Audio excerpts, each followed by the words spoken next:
أعوذ بالله السميع العليم من الشيطان الرجيم. بسم الله الرحمن الرحيم. الحمد لله رب العالمين، وبه نستعين، وصلى الله على سيدنا محمد وصحبه الطاهرين وعلى الله عليهم أجمعين. Une vidéo d'une quinzaine de minutes où je vais vous faire une brève histoire du hadith chez les chiites. Comme vous saviez déjà sûrement, les recueils de hadiths, le travail de recueillir les hadiths ont déjà commencé pendant la vie du prophète sallallahu alayhi wa alayhi. Chez les chiites, contrairement aux mukhalifines, que c'est venu bien plus tard, à l'époque des Abbassides, les premières compilations de hadiths, puisque eux ils avaient interdit d'écrire le hadith. Donc chez nous, ça a commencé dès la vie du prophète sallallahu alayhi wa alayhi. Et les premiers textes complétés par les érudits chiites ont été appelés usul. La plupart de ceux qui ont écrit ces textes ou bien ces cahiers, on pourrait dire des suhuf, des sahifa,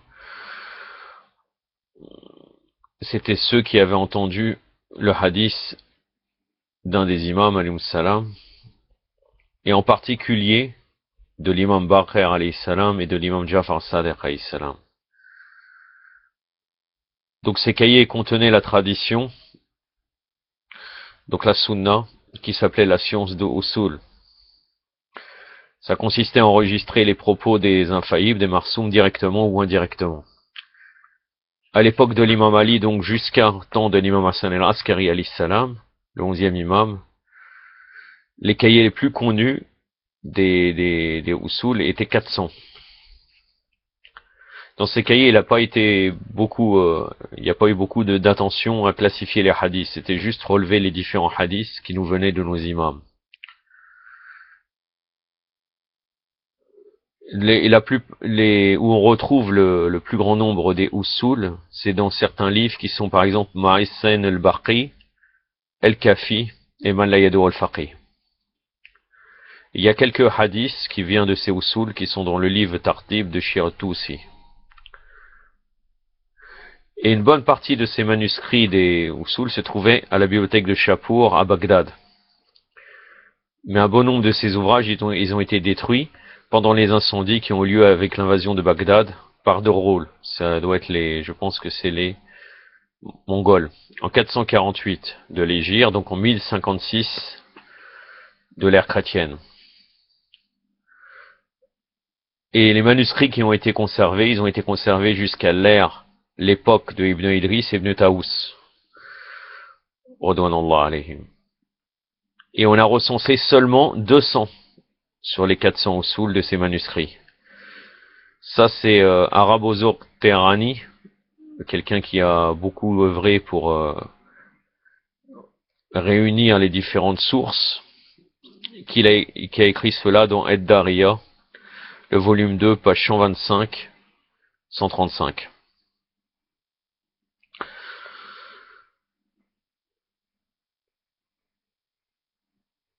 Et dans la bibliothèque de Téhéran, de l'université de Téhéran, qui a préservé certains manuscrits, il y en a eu 13 d'entre eux qui ont été classés sous la référence 962. Ça, c'est une référence technique pour ceux éventuellement qui pourraient aller à la bibliothèque de Téhéran et rechercher ces documents. Donc les 13, je vais vous les citer, qui font partie des usul, des 400 usul. Kitab Zaïd el-Zad, Kitab el-Ghasfari, Kitab Asim ibn Ahmed el-Anat, Kitab Zaïd el-Nirsi, Kitab Jafar el-Adrami, Kitab Muhammad el-Adrami, Kitab Abdel Malik ibn Hakim, Kitab Musanna ibn Walid el-Hanat, Kitab Haddad el-Sindi, Kitab Qusay ibn Osman, Kitab el-Kahili, Kitab Salam Khurasani, Nawadir Unbil Hassan Ali ibn Hazbat ibn Salim. Après cela, à partir du 4e et du 5e siècle de l'Hégire, il y a eu 4 livres de usul dans lesquels il y avait des milliers de hadiths bien classés du prophète, sallallahu alayhi wa alayhi, des imams infaillibles. Ils sont devenus les références indispensables pour tous les érudits chiites. Donc ces 4 livres c'est connu, c'est El-Kafi. Ça a été réalisé par Shir Abu Ja'far Mohammed ibn Yaqub al-Kolayni al-Razi, qui est mort en 329 de l'Hégire et décédé en 940 de l'ère chrétienne. Il contient 16 099 hadiths documentés, Musnad. La référence pour le nombre de hadiths, c'est dans Da'irat al-Ma'arif al-Imamiyya, page 70, et Tarsis Shira, page 288, dans le chapitre de Ilm al-Hadith. Le deuxième ouvrage, c'est Malayado al-Faqih, dont l'auteur est Shir Sadouk Abu Ja'far Mohammed ibn Ali ibn Baybawi al-Qummi. Il est mort en 381 de l'Hégire, 991 de l'ère chrétienne. Il est connu comme Shir el-Ajal, donc le Ajalla, donc le plus respecté, ou Sadouk el-Ta'ifa, le confident, ou bien le véridique, on pourrait dire, de la communauté. Ce livre contient 9044 hadiths. Le troisième ouvrage est El Tartib de Abu Ja'far Mohammed ibn al-Hassan al-Tousi, qui est mort en 460 de l'Hégire et décédé en 1068 de l'ère chrétienne. Il est connu aussi comme Shir et-Tarifa, donc le shir de la communauté, ou du groupe chiite, on peut dire. Ce livre contient 13 590 hadiths. Le quatrième livre est l'Istibsar, il est écrit par Shir al-Tousi, qui contient 5511 hadiths. Ce livre est réparti en 4 parties. La référence c'est Da'irat al-Ma'arif al-Imamiyya, page 70, et Tarsis al-Shira, page 289, toujours au chapitre Ilm al-Hadith. Il y a aussi une grande attention pour le travail de gens qui recherchent les hadiths. Elle a été apportée aux travaux de Shir Ahmed ibn Muhammad ibn al-Khalid al-Barqi, qui mourut pendant la deuxième moitié du IIIe siècle de l'Hégire.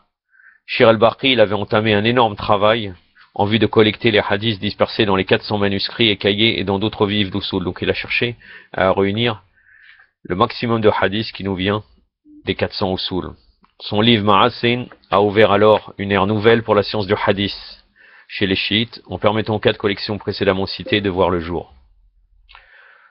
Après l'apparition des 4 livres de hadith, il y a une deuxième phase au niveau du hadith chiite qui s'annonce. Les savants et les érudits ont commencé un travail d'exposition et de commentaire de ces livres, ce qui a laissé un patrimoine gigantesque dans la science du hadith. Au fil du temps, une partie a été perdue malheureusement de ces commentaires et une autre est tombée dans l'oubli, dans les bibliothèques privées ou publiques. Néanmoins, nous avons actuellement 120 œuvres qui constituent un fonds de référence dans le domaine de la science du hadith. Pour avoir plus d'informations sur ce sujet, nous pouvons revenir toujours au livre de Arabo Zorqtarani, dans Dariya, volume 2, pages 17 et 19. Et aussi dans le catalogue, pour ceux qui peuvent aller à Téhéran, de l'Université de Téhéran, pages 82 à 100 et 154. Et à la page 1277. Cette phase d'exposition, donc, de Ilm al-Hadith, du hadith, c'est considéré comme une longue période dans l'histoire du développement de la science du hadith. Elle a duré très longtemps. Et quelquefois, les travaux, malheureusement, ils avaient tendance à stagner, à ne pas bouger. Mais après, avec l'arrivée des Safawides et l'officiation du chiisme comme foi de l'État en Iran, la science du hadith a connu un essor nouveau. Ça s'est beaucoup développé. Là, il y a eu beaucoup de grands érudits de hadith qui sont apparus dans le monde chiite. Et ces hommes, ils ont restauré le rôle premier des Shi'a dans ce domaine. Donc là, après, on est arrivé à l'étude du hadith qui est entré, on pourrait dire, dans son âge d'or. Avec la fin du XIe siècle et le début du XIIe siècle, l'étude du hadith recevait encore une fois l'attention de grands érudits et savants. Comme par exemple Mohammed ibn Murtada Moula Mohsen Faid el-Kashani, il est mort en 1091 de l'Hégire, 1680 de l'ère chrétienne. Mohammed ibn al-Hassan el-War el-Amili, mort en 1104, 1692-93 de l'ère chrétienne. Moula Mohammed Baqir ibn Mohammed al-Taqi al-Majlisi, mort en 1111, décédé selon l'ère chrétienne en 1699, 1700 de l'ère chrétienne. Et donc chacun d'eux, ils ont laissé un travers précieux, dont entre autres Kitab al-Jami' al-Wafi, donc de Mola Mohsen Faïd el-Kashani, rahimullah. Et cet ouvrage contient les 4 grandes collections de hadiths qu'on a exposé plus haut, donc le Kitab al-Kafi, Man la Yadu al-Faqih, Tardib, Wal Istibsar.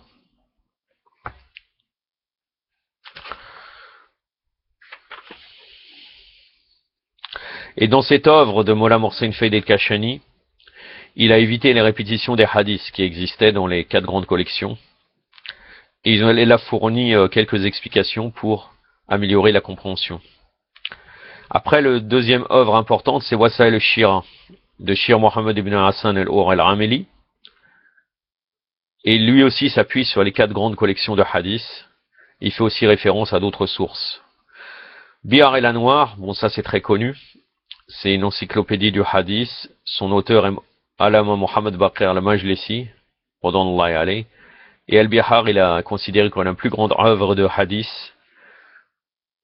D'ailleurs, même chez les sunnites, chez les Bakri, ils considèrent aussi que c'est la plus grande œuvre au niveau du nombre de hadiths. Et aussi chez les chiites, bien sûr. El-Majlisi faisait recours à beaucoup de sources, même qui viennent des Mukhalifin, pour citer les hadiths, et bien sûr Shira. Mais il est dit, maintenant je ne sais pas où, mais apparemment dans les cercles de connaissances, comme quoi le Majlisi n'avait pas tout à fait terminé sa compilation de hadiths, car normalement il n'aurait pas eu le temps d'authentifier, de vérifier certains hadiths.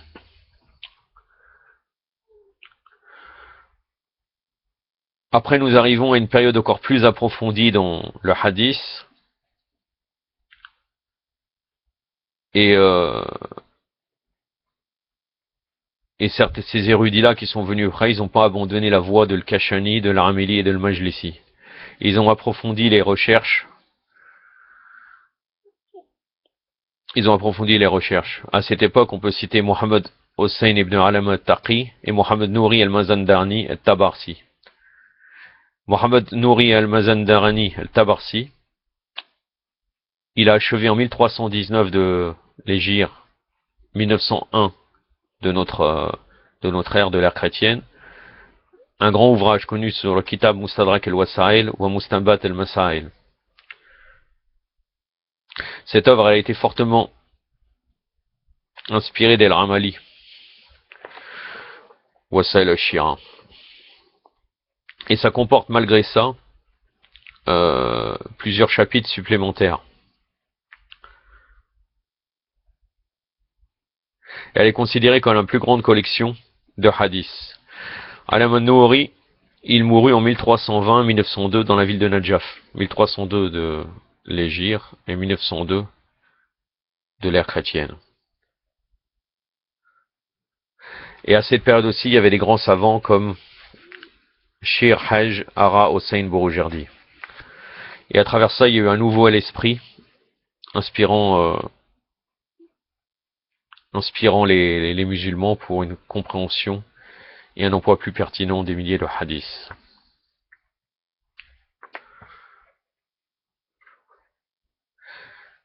Il est possible que vers la fin de cet exposé, j'ai fait quelques erreurs. J'attends les corrections des frères ou des sœurs qui connaissent mieux ce sujet. J'ai essayé de faire mon mieux.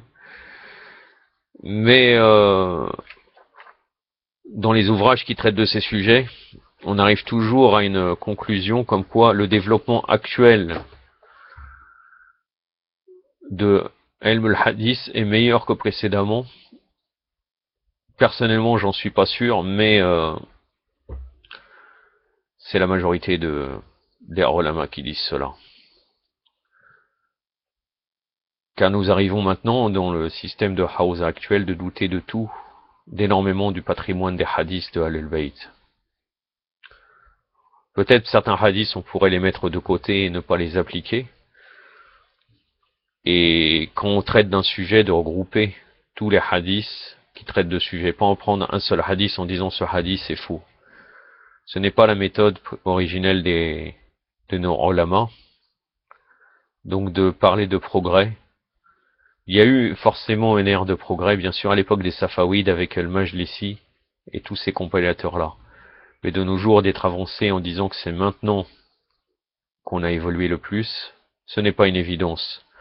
D'ailleurs, dans différents domaines, ce n'est qu'une parenthèse.